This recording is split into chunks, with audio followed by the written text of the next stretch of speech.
In the bustling city of Abuja lived a woman named Vivian, the most popular wedding planner in the state. But no one knew what she looked like. The mystery surrounding the Vivian brand only made her more desirable, like a treasure that brides desperately wanted to be a part of. The more invisible she was, the more powerful her presence became. Everyone wanted a Vivian wedding, even if they never met the woman behind the magic.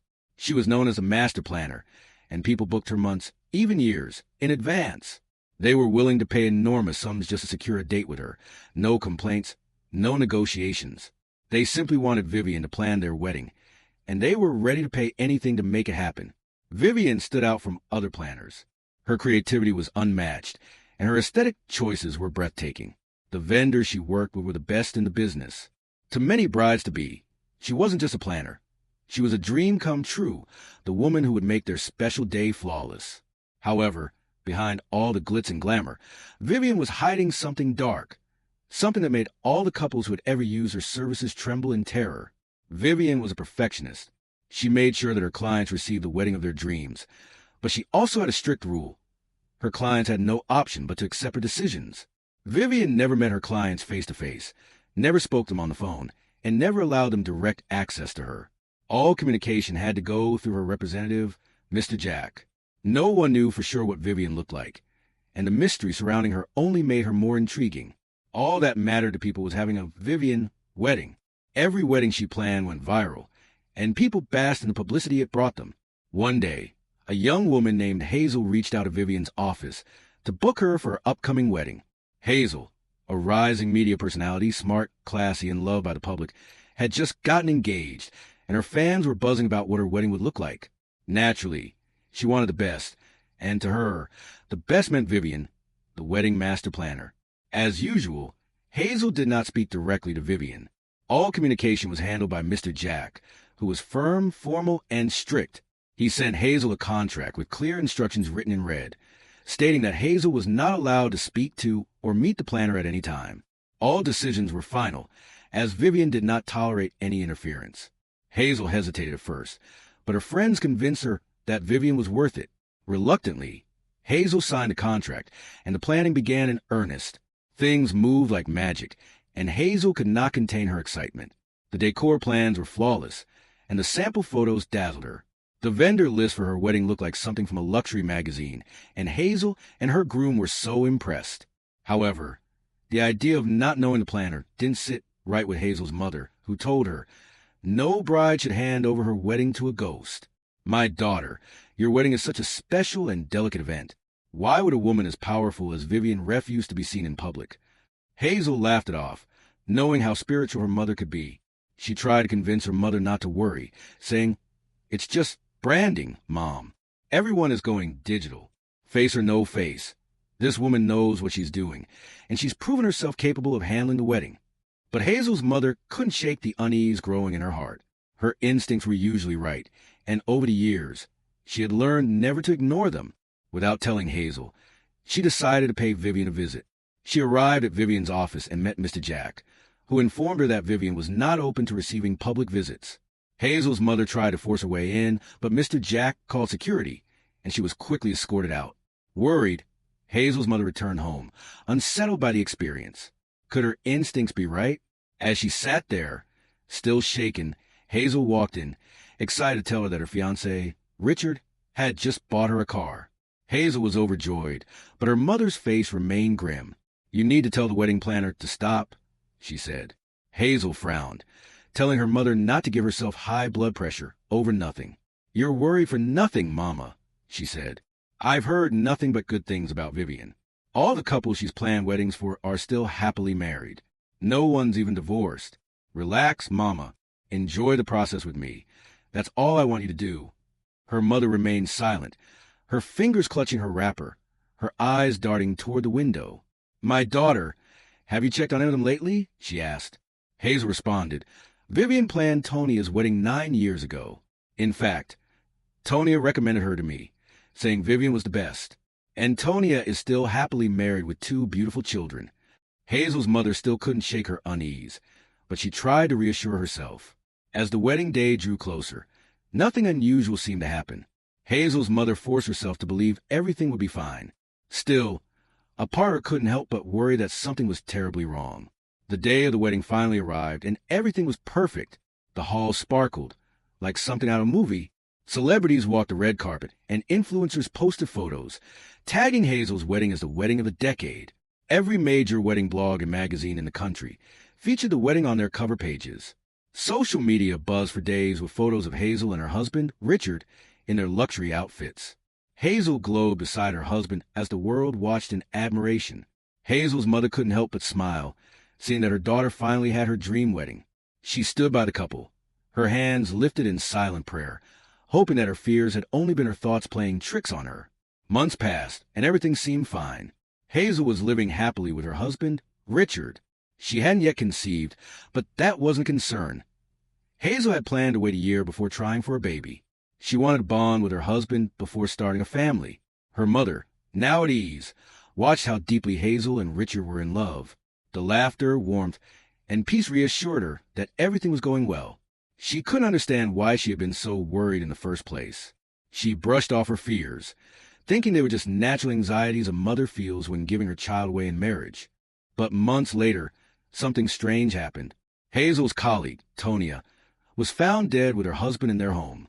They had died peacefully in their sleep, with no signs of struggle or health issues. The news broke the next morning, and Hazel heard it on the radio while making breakfast. At first, she thought she had misheard, but when her phone started buzzing endlessly, she realized it was real. Tonia and her husband were dead. Hazel dropped her cup of coffee, the ceramics shattering on the floor as her heart began to race uncontrollably. Hazel remembered that Tonia had been about to celebrate her 10th wedding anniversary.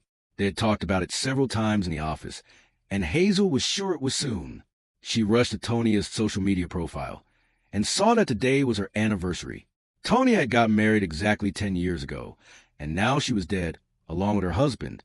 Hazel trembled as she picked up her phone and called her mother. Her mother rushed to her house immediately. "It can't be a coincidence," Hazel said, and her mother silently wished she had pushed harder for Hazel to cancel Vivian's services. "I wish you had listened to me, my daughter," her mother said, as Hazel couldn't stop thinking that Vivian had something to do with Tonia's death.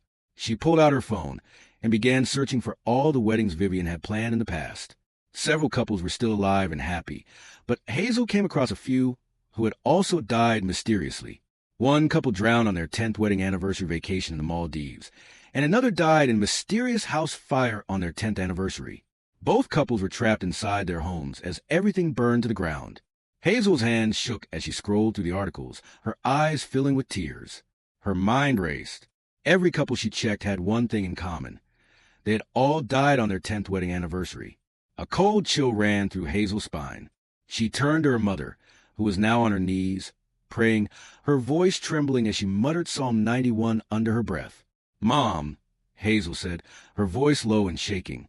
"What if this is real? What if Vivian isn't just a planner?" Her mother opened her eyes slowly and began to speak. "Vivian did something to you all. She didn't just take your money.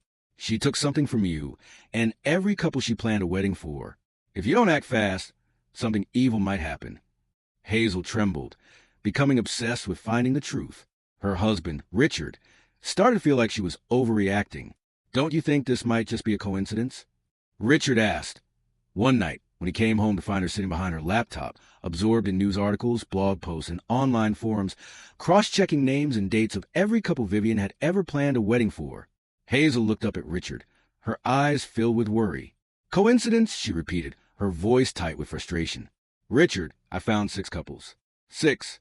All of them died on their 10th wedding anniversary. No illness, no warning. They just died like that." Richard sighed and walked toward her. "Babe, I get it. Tonia's death shook everyone, but maybe you're just overreacting, tying everything together because you're scared the same might happen to us." Hazel's eyes watered as she closed her laptop. She reached for her wedding contract and handed it to Richard. "We need to read this," she said. Richard took the paper and scanned it. "I've read this before, love. I was there when you signed it." "No," Hazel said, her voice trembling. "Look beneath the cancellation policy. Look at the fine print." In faint gray ink, a clause read, "By accepting this agreement, you and your spouse are guaranteed 10 years of marital bliss. At the end of the 10-year term, the balance shall be collected in full. No appeals, no escape. Richard's hands dropped to his lap as his eyes widened in shock. "What is this?" he asked, as Hazel stood there confused. They both stared at each other in disbelief. "We need to report this to police," Richard said. Hazel nodded in agreement. They went to the police station and met an officer who told them they weren't the first to come forward with suspicions about Vivian. However, there was no concrete evidence for the police to work with. The last time they visited Vivian's office, they found nothing suspicious, only her representative, Mr. Jack, who allowed them to speak to her over the phone. Hazel and Richard tried to convince the officer that their lives were in danger. They showed him the wedding contract, which stated that they were guaranteed 10 years of marital bliss and that the balance must be paid in full. The officer looked at the contract, confused, trying to understand what it meant. "Just pay them their balance, and everything will be fine," he said. Hazel and Richard explained that Vivian wasn't just about money. "It's not about money, officer. The balance doesn't mean cash. It means our lives." Every couple she planned a wedding for, every single one of them, died exactly 10 years after their wedding day. The officer scoffed. "Madam, do you know how many strange contracts people sign every day? If no one's breaking the law in plain sight, I can't file this as a criminal case." Richard clenched his fist and yelled angrily, "So we just wait to die?" The officer leaned back in his chair and sighed. "If you want my honest advice, I'd advise you to go to a church. What you're talking about sounds like voodoo, and voodoo is not recognized in the law." Disappointed, Hazel and Richard left the police station. Hours later, Hazel and Richard arrived home, and Hazel felt terrible, knowing that the police weren't willing to help them despite their complaints. She picked up her laptop and started browsing through articles, hoping to find something helpful in figuring out who Vivian really was. After hours of searching, she found an article buried under countless search results. It was written by a woman who had tried to warn people about Vivian, urging them to stay away from the evil wedding planner. The article talked about the decade of death and the fact that Vivian's decision not to show her face was deliberate to achieve her evil goal. The replies under the post bashed her for spreading lies about their favorite wedding planner, Vivian. However, one comment stood out from the rest. It was a single reply posted anonymously, 3 years after the article had gone viral. It read, "If Vivian ever planned your wedding, burn all the items she ever gave to you. Don't just burn the items, burn the memories. She marks couples through the gifts she sends, especially the wedding veil and the groom's tie. If you ever want to know who Vivian is, go to the only old house on Baker Street. You won't miss it." In that moment, Hazel remembered how Mr. Jack had insisted that his boss, Vivian, had decided to give him the dream veil and tie as a way of appreciating them for using her services. It hadn't seemed like a big deal at the time, and Hazel had agreed without thinking twice. But now, her heart dropped, realizing that the gift were evil. Hazel rushed to the bedroom, flung open the wardrobe door, and found the items still neatly preserved in a white box. The wedding veil, soft and silky, still smelled faintly of lavender. Her husband's wedding tie hung from the hook beside it. Hazel snatched the tie and veil in panic. They had never used them again since the day of their wedding, but neither of them had the heart to throw the items away. Hazel rushed to the back of the house and lit a fire in a metal drum. She threw in the veil first, watching as the flames engulfed it. She then tossed the tie into the fire and watched as the flames rose higher, then immediately died down. Hazel could feel a sense of calm.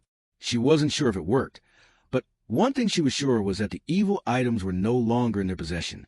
As she walked back into the house, her phone rang. It was an unknown number. She hesitated for a moment before answering, eager to know who it was. "Hello?" she said, but there was silence for a few seconds, followed by a whisper that sent chills down her spine. 10 years was the prize. The contract cannot be undone. Fire cannot save you. The deal was sealed the moment you wore it. "The countdown has already begun," the voice said, laughing wickedly before the call ended. Hazel held her phone tightly and collapsed to the ground, her heart racing. She tried to reach Richard, but he didn't pick up. She had to get to the bottom of everything. So she grabbed her car keys and rushed out of the house to Baker Street. Hazel drove down Baker Street and arrived at the old house described in the comment she had just read. She sat in her car, debating whether to knock on the door. As she sat there, she saw something she never expected. Her husband, Richard, walking out of the house. Hazel couldn't wrap her head around it. Her hands gripped the steering wheel, and her heart pounded as she stared in disbelief. Richard drove off from the same house on Baker Street, the address where the anonymous comment had said she could find out who Vivian really was.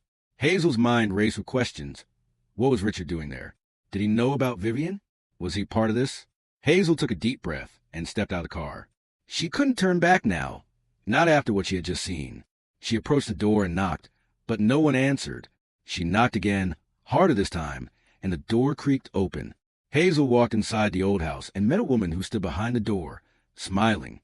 "You're here," the woman said, gesturing for Hazel to follow her. Hazel hesitated for a moment as her phone rang repeatedly. It was Richard, but Hazel couldn't pick up until she understood what was happening. "Are you Vivian?" Hazel asked the woman, who told her there was much to explain. The woman led Hazel to a room and gestured for her to sit. Hazel sat across from her, and the woman began to speak. "Vivian is not who you think she is," the woman said, her voice low and steady. "She's my twin sister. Once you've seen me, you've seen her, because we are identical. Her real name is Celine. She wasn't always like this. My sister, Celine, was a calm and friendly girl, but life dealt her a fatal blow." The woman went on to explain how Celine had dreamed of becoming a well-known wedding planner. She worked hard to make a name for herself, but her career was cut short when the unthinkable happened. Celine was hired to plan weddings for a group of friends who were all scheduled to get married on the same day. It was a huge contract, and Celine was thrilled. One day, she received a call for an urgent meeting with the couples. Celine dropped everything and rushed to the meeting. She arrived at the venue and met the ladies, who offered her a drink. Celine drank it, and then she fell to the ground unconscious. When she woke up hours later, Celine found herself in a hospital, no longer able to see. Her face was badly disfigured. The doctors told her she was lucky to be alive. But Celine didn't feel lucky. She felt cursed, broken, and betrayed by the people she had worked so hard to please. What Celine didn't know was that her clients were ritualists who had used her for a blood sacrifice to make themselves rich. Before blacking out, Celine remembered hearing them say that once they became rich, they would hire the best wedding planner the country had ever seen. Celine tried to find them, but their names were fake, and she had no way of locating them. So, she decided to make herself the best wedding planner in the country, as a way of seeking revenge. Celine went into hiding for 2 years. No one heard from her, and no one knew where she was. During that time, she lived like a ghost in an abandoned family house on the outskirts of Abaddon. There, broken and blind, she made a vow. Celine offered up her pain, her rage, and her very soul in exchange for power. She entered into a covenant with forces not of this world. The deal was simple. She would become the best wedding planner in the country, and her clients would die on their 10th wedding anniversary. From that moment, Celine ceased to exist, and Vivian was born. My sister knew that many lives would be ruined by this, but she didn't care as long as she got her revenge on the ones who had hurt her. One day, she became the best wedding planner in the country, knowing that the culprits would come to her, asking her to plan their dream weddings. She gave them 10 years to enjoy marital bliss, after which her revenge would take full effect. Her contract stated it all in fine print, but most people didn't even bother to read it before signing. They were so eager to have their weddings planned by the best. Hazel sat frozen, her fingers digging into the armrest of the chair as the woman continued her chilling revelation. "I tried to stop her," she said softly. "I begged her to forgive, to heal, but Celine had already given herself over. What she lost that day wasn't just her eyes and face, it was her soul. And once the covenant was sealed, she became something else entirely." Hazel's voice shook as she asked, "Why the veil and the tie?" The woman gave a bitter smile. "That's how she marks them. Every bride and groom gets her signature death. The veil and tie are more than gifts. They're tokens of the deal. Once worn, the countdown begins. Nothing can stop it, except one thing." Hazel's eyes widened. "What is it?" she asked. The woman informed her that they had to find the people responsible for Celine's predicament. They had to ask for forgiveness, or else the curse would not stop. Hazel sat there confused. She didn't know who these people were, let alone where to find them. All the woman said was that one of the culprits had a unique tattoo on his arm, the number 1159. Hazel's eyes widened in shock. "Did you say 1159? She asked, her heart sinking. "Could it be?" she thought to herself as she thanked the woman and left, feeling a knot in her stomach. Hazel returned home, shaking and unable to breathe. She stepped inside her house, her legs trembling beneath her as she gripped the doorframe for support. 1159. The number wasn't just familiar, it was tattooed on her husband's arm. Nothing made sense. She tried so hard not to believe that Richard was responsible for everything that had happened to Celine. As she sat there, Richard walked into the house. Where have you been? I've been calling you for ages, he said as he approached Hazel, who had red eyes from crying. How could you? Hazel asked. Richard tried to understand what she was talking about. You ruined her life, and now so many people are dead because of your evil deeds, Hazel said, telling Richard everything Celine's sister had revealed. Richard sat there, shaking as he stared at the tattoo on his wrist, unable to say a word. After a long silence, Richard finally spoke. Hazel, I didn't do it. I swear to you. Hazel blinked confused, then explained the tattoo. Explain everything to me. Richard leaned forward, his voice calm but strained. Many years ago, when I was still in university, I had a friend named Bernard. He was wild and adventurous, always dragging me into crazy things. One day, he dared me to get a tattoo. He said it symbolized living life to fullest. The number 1159 meant we should live like we only had 1 minute left. Hazel stared at him in silence as he continued. I was young, dumb, and trying to impress, so I agreed. We both got the tattoo. But everything changed a few years later. Bernard came to me one day with an offer. He told me there was a way we could become rich through something he called spiritual elevation rituals. Blood money. He had already met some people who could help. They were planning a big sacrifice. Richard's face twisted with disgust. I said no and walked away. We never spoke again. That was the end of our friendship, and I buried that chapter of my life. I never got the tattoo removed because I didn't think it mattered. Hazel's breath caught in her throat, her hands trembling. What were you doing at the abandoned house on Baker Street? She asked. I went there to drop off a purse I picked up from the roadside, Richard explained. It had an ID card with the address, so I called the owner and rushed to return it. Hazel stood there stunned, realizing that all her doubts about Richard had been wrong. Tears filled her eyes as she collapsed into a chair, relieved that her husband was innocent. But they still needed to find Bernard, and Richard had a faint idea of where he could be. They arrived at Bernard's home, and Bernard was delighted to see them. He welcomed them in, and Hazel confronted him about what he had done to Celine. Bernard had been married for almost 7 years, and had only a few years left to live. As expected, Vivian had planned his wedding, as well as those of his other friends, who all died mysteriously on their 10th anniversary. Bernard was the last to get married, and the only one still alive when all his friends began to die. Bernard had been terrified, but didn't know what to do. He had been living his life, unaware that Vivian was still alive and responsible for everything. Hazel informed him that he had only a few years left to live unless he made things right with Vivian. So many people have died because of your wicked deeds, and many are yet to die, including Richard and me. If you fail to make things right with her, you will be next. Bernard felt terrible to hear this, and agreed to meet with Vivian. Hazel took him to the old house on Baker Street. Bernard was terrified and didn't know how to face Vivian after everything he had done to her. Vivian's sister ushered them into the room where Vivian was. Vivian couldn't believe what she felt. Though she could no longer see, she could feel Bernard's presence, the weight of his betrayal pressing through the air like a thick fog. She rose slowly from the corner of the room, her disfigured face hidden beneath layers of silk veils. I didn't know you were alive, Celine, Bernard said. I thought you died that day. I was a fool. I was greedy. We used you, lied to you, hurt you. All for what? Temporary wealth. Look at what it's cost me. My friends are gone, and I haven't slept peacefully in years. I never knew you'd come back. Celine, I never thought you would go this far to seek revenge. Vivian's voice cracked, revealing the pain beneath her vengeance. You used me. You and your friends ended my life before it even began. I died that day, and something else took my place. Bernard slowly crawled forward and rested his head at her feet. Please forgive me, he said. Take my life if you must, but spare the innocent people who had nothing to do with this. No one else has to die because you have finally found me. Vivian stood still for a long moment, and the room fell silent as everyone waited for her decision. After a while, Vivian stretched out her hand and lifted the curse. To everyone's surprise, she had spent all these years consumed by bitterness, destroying the lives of countless innocent people who had trusted her. Vivian knew she had to stop. She lifted the curse, setting every marked couple free. A heavy silence settled in the room. Bernard could not believe his eyes. He thanked Vivian repeatedly, promising to do everything he could to make things right.